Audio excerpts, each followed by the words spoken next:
Welcome to Iraqi Dinar Update, your go-to source for the latest news, expert insights, and real-time developments on Iraq's currency, economy, and financial reforms. Whether you're a long-time investor or just curious about the dinar, you're in the right place. In a move that signals a dramatic shift in Iraq's financial and administrative culture, the government has announced that within just 2 days, all departments will stop accepting cash payments.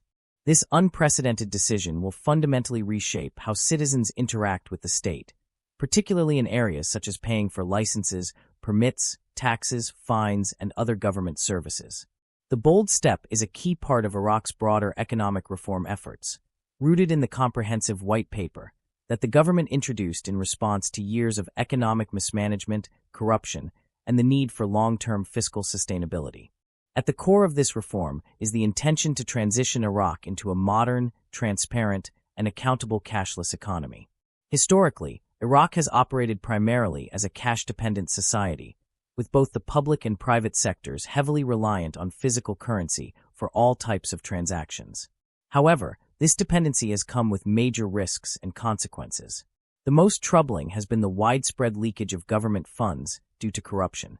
With large volumes of cash flowing through bureaucratic channels, it became all too easy for unscrupulous officials to siphon off public money undetected. Whether it was in the form of inflated contracts, fake receipts, bribes, or simple theft, the culture of cash made it difficult to enforce accountability and nearly impossible to audit effectively. The move to end the acceptance of cash in government offices is therefore not merely a modernization effort, but a direct attack on corruption. By forcing all payments to go through digital channels, be it through bank cards, mobile wallets, or direct bank transfers, the government is creating a transparent trail of every transaction. This digital footprint makes it significantly harder for funds to be misappropriated and allows oversight bodies to conduct real-time monitoring of where money is going, who is paying what, and how the public coffers are being managed. Early results from departments that have already implemented digital-only payment systems have been striking. Revenues have sharply increased, not because fees were raised, but because the money that once disappeared into the shadows is now actually being collected and recorded. Despite these gains, the transition is not without its challenges. One of the most glaring issues is that more than 15 million Iraqis still do not possess an electronic payment card. This represents a massive portion of the population, particularly in rural areas, among the elderly, and among those who are economically marginalized. For many, this digital transition feels abrupt and overwhelming. Some do not have bank accounts. Others may not know how to use digital banking tools, while a portion of the population lacks access to reliable internet or smartphones. If the system becomes fully digital without addressing this digital divide, there is a real risk of leaving millions behind, unable to pay for basic government services they rely on. If Iraq were to raise the value of the dinar in a cash-based economy riddled with corruption, the results could be disastrous. The elite and the corrupt would simply exploit the change, moving massive amounts of illicitly held dinars into foreign accounts or speculative assets before the government could even react.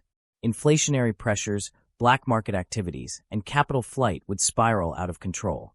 But with a digital payment system in place, where each transaction is recorded and visible to regulators, these risks are minimized. The government will be able to detect unusual activities, prevent fraud, and control the money supply more effectively. This is why the cashless policy is so central to the revaluation conversation. It lays the groundwork for a safe and measured increase in the value of Iraq's currency, one that benefits the country rather than undermining it. This allows for a fairer and more efficient tax system, one where everyone pays their share and funds are used for public services rather than lost to corruption. Similarly, public employees and welfare recipients can receive their payments directly into their accounts, reducing fraud, payment delays, and theft. It makes life more predictable and secure for ordinary Iraqis who depend on the state for salaries or social support. The reforms also encourage Iraqis to save and invest in the formal banking system, which strengthens the financial sector as a whole.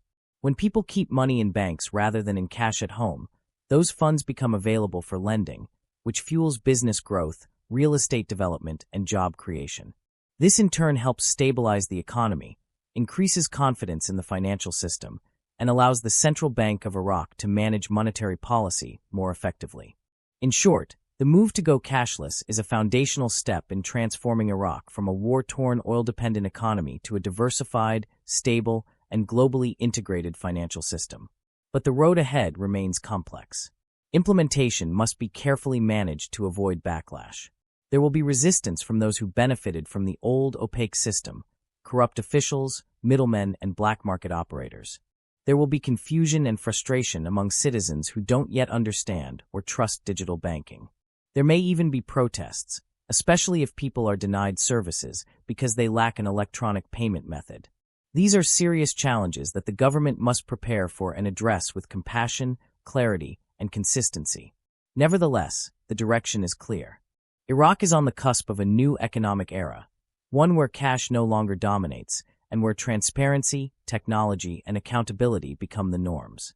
This shift is not just administrative. It is symbolic of a country that is ready to move beyond the chaos of its recent past and take control of its future. The cashless policy, then, is more than a payment change. It is a statement of intent. It says that Iraq is no longer willing to accept systemic theft as a cost of doing business.